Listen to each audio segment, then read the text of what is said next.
Hello guys, good day guys. Naaari kita subong sa may Lapas Public Market. So guys, i-update ko lang kamo sa may public market diri sa Lapas, Iloilo City. So makita yun naman guys na halos okay na yung yung Lapas Public Market. Sa 85% na siya, no? So dali na gid lang ini matapos guys. Nakita nyo naman may mga pintura na. So hopefully na this year na siya, mabuksan na ang aton nga Lapas Public Market para na yung natin, yung mga vendors naton nga ara sa Sagwang na maplastar na sila para nami na magkaon sang Lapas Batchoy diri sa may Lapas Public Market. So ang ginagadto ko lang naman diri guys sa Lapas Public Market ay magkaon sang batchoy kag magkaon sang halo-halo. So amo na ang paborito ko di sa may Lapas Public Market, ang Lapas Batchoy kag ang halo-halo. So igatuan naton guys.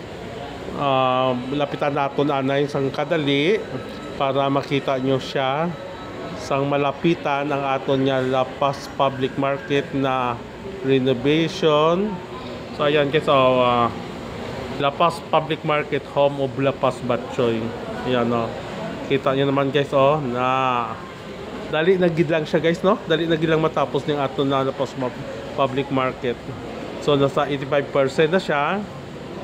Namin na siya guys kung mauman na ang aton nga Lapas Public Market. Kay kalabanan nga naga-vlog diri ay nagagadto sa may Lapas Public Market, nagablog sila para magkaon sang Lapas Batchoy kag ang sa Marge Cafe. So ito amo na siyang sikat diri sa may Lapas Public Market. Amo diri ang ginagatuan sa mga vlogger. So namin na guys, no? Hopefully na matapos na ini siya kag maplaster na gid sa maayo ang aton nga mga vendors.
Hello guys.